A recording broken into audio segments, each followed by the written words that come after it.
Hey there, Flight Junkies. Thanks for joining me. Hey, I was talking to a guy on the phone today, Steve Shearhart, calling in from Ohio. We were discussing different things. He had a different brand, and we ended up on the conversation of motor outs. Everybody eventually will have a motor out. I used to have them all the time. I haven't had a motor out on a Fresh Breeze since I became a dealer for them. A couple different reasons. First of all, you're probably going to have a motor out because you missed something in your pre-flight and your maintenance. I have a video called Pre-Flight and Maintenance, and it'll talk about some of the things you should check before you go flying. One of the things that people do is they just don't do a thorough enough pre-flight. If they did a good enough pre-flight, they would spot 90% of the time, they would spot something going wrong with their motor in most cases. Again, I haven't had a motor out on a Fresh Breeze since I've been a dealer for them for over 20 years now. But let's talk about a motor out for a second. A lot of people are under the misconception that, okay, if my motor quit, I better try to start it again or try to get it going again, and that is not the case. Remember, a motor out on a paraglider should be nothing more than an inconvenience or an expense, or sometimes both. An inconvenience because you're going to have to walk home. An expense because you're probably, whatever came loose or broke or whatever, sometimes goes through the propeller system and either breaks a prop or, catastrophically goes into something else and wipes out a cage. However, all of that should be nothing more than an inconvenience or an expense. It should never put you in jeopardy, because as long as you keep one rule in mind while you're flying the entire time, and that is, where am I going to land now? You always fly within glide to a landing field. Every year there's somebody that goes into the water because they're out foot dragging on water, or they land at the top of trees because they're crossing, a big body of trees, a big, miles of trees to get to the other side to their LZ, and they're finding themselves in the top of the trees for whatever reason. Motor outs, the number one reason is because they ran out of fuel. Most people don't know about how to learn their burn rate, and I have a video for that as well. Make sure you subscribe to my channel. You'll see all these videos about little tips and tricks. But listen, if you keep a landing field below you, you will never be in harm's way.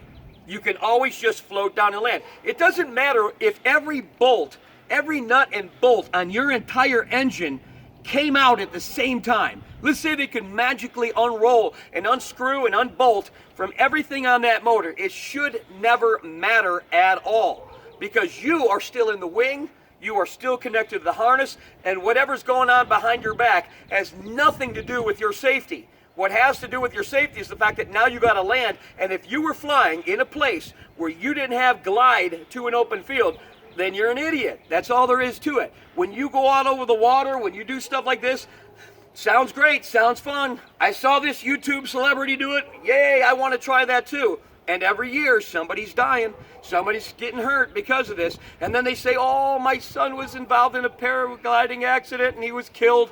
No, he wasn't. He was killed in a paragliding inevitable, because he's out over the water being a dumbass, dragging his feet in water. Yeah, it looks cool. Yeah, it's fun until a little water splashes up into your muffler system and shuts it off, and you're 300 foot from shore in waves, and all that's fun. It's fun to watch these YouTube celebrities do that, but quite honestly, they're promoting stupidity. And that stupidity travels on when you go and try it. It doesn't pull off as the way that you think it's going to happen. So you don't have to have accidents. You can come home to your family safe every time. A motor out is nothing. In fact, every time we land, we shut the motor off and come floating down and landing into the field. By the way, if you shut your motor off in flight, make sure that you always have a landing field there. Maybe it didn't shut off on its own, but don't try to, if you try to restart, it doesn't start landing. But here's the thing.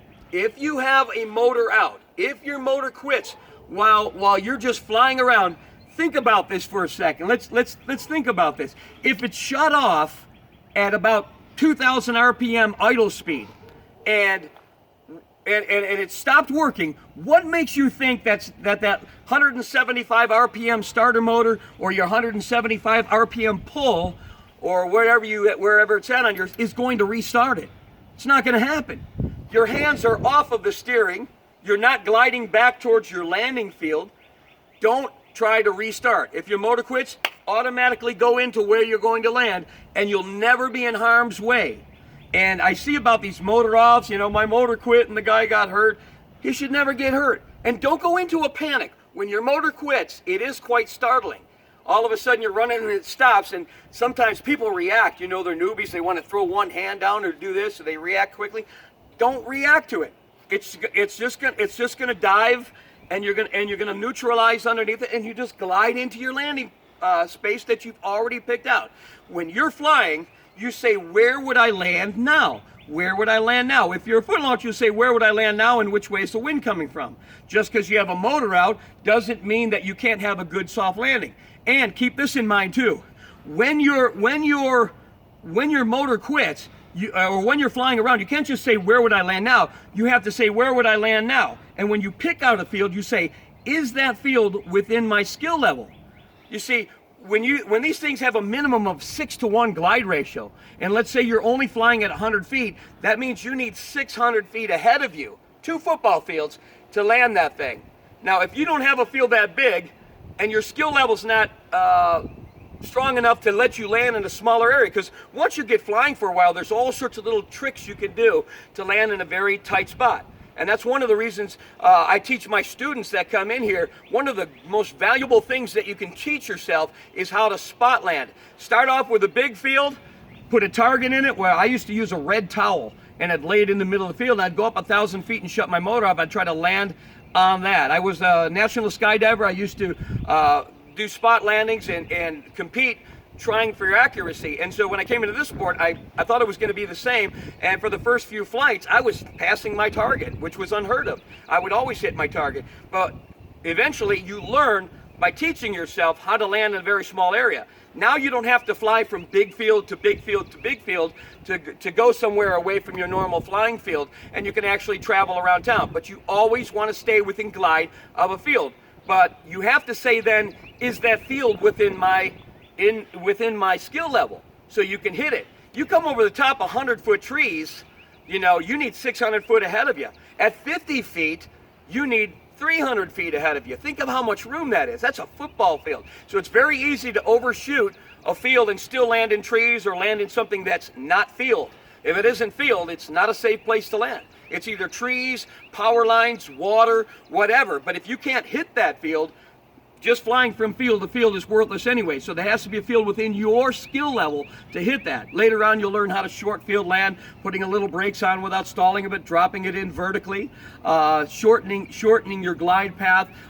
You won't know in the beginning, whether you're a new student, whether with a motor out, how much a turn is going to cause you to descend. And so there's little things that you can do to better your skill. And we teach that when you come in here. We offer unlimited free training in all 50 states. If you come here, if you get your equipment here, we train you for free. We don't put a price tag on it. We don't put a time limit on it. And if you can't come to us, we'll come to you either way. Training is free. Any purchase from Flight Junkies gets you unlimited training. So don't try to train yourself. But this is just a little tip that Steve Shearhart and I were talking about on the phone. And don't try to restart. If your motor quits, just land. Now, if you went up and you're the one that shut your motor off, it wasn't a motor out that happened on its own, there's a chance it will restart, and in most cases it does, because you're the one that shut it off. But if for some reason maybe the motor's cooled down or it's not restarting, you should have never shut it off without a landing field within glide of where you're at, whether it's the beach. Now people say, well, you tell people not to fly out over water. It's not that I don't teach them to fly out over water. I'd say teach them how to fly out over water the correct way. And that's with the wind coming off the water, so that if it picks up and you can't make headway with the speed of your wing, you still have a tailwind to glide you back to shore if your motor quits. And the further out you go, the higher up you go. And by the way, altitude is always your friend. When you're up high, you have plenty of time to make decisions if you have a motor out. Flying downwind all day over an open field, 20 feet over the field, doesn't give you time to turn around and land into the wind. Now, a downwind landing, if that's all you have in an emergency, take it. You're not going to get hurt or killed if you don't react quick. But if all I had was a downwind landing to hit that field, I would take that. And as I come in, I would do my normal flare. And then, of course, since you have a tailwind, you're probably not going to run fast enough to stand it up. But the worst that's going to happen is you're going to scuff up your pants and scuff up your knees. But don't react quick to it. But you should never fly without a landing field below you. And then it's never more than an inconvenience or an expense from buying the new parts. And but don't ever try to restart, because you're wasting your time. when you're trying to restart, your hands are not on the steering and you're going further and further away from the field that you should have already had picked out. So I hope this answers some of the questions. I hear this all the time, and sometimes people call in and go, oh my God, what happens if the motor quits? Nothing. Nothing happens. You float down safely because you kept the field below you. So a lot of people coming into the sport, they don't realize that if the motor quits, nothing really happens. So I want to thank you for joining me. If you have any questions, give us a call. If there's a video that you'd like to see, let us know about it. Be sure to subscribe to my channel below, and we'd love to have you. Come on up for the Flight Junkies reunion. Watch some people doing it. Come on in and visit us anytime. You're free to monitor the sport, free to check us out, and of course, training is always free. There's no price tag or time limit. So if somebody's wanting to charge you $2,500 to $3,500 and you don't want to spend that kind of money, come on to us. As of the making of this video, we have 1,148 students. That's a world record. And on top of that, we have a flawless safety record. So we'd love to be the ones to train you. I personally train each and every student. So I hope to help you out. And again, if you have any questions, give us a call. We answer the phones from 8 in the morning until midnight, 7 days a week for the past 28 years. Look forward to seeing you in the air. Thanks so much.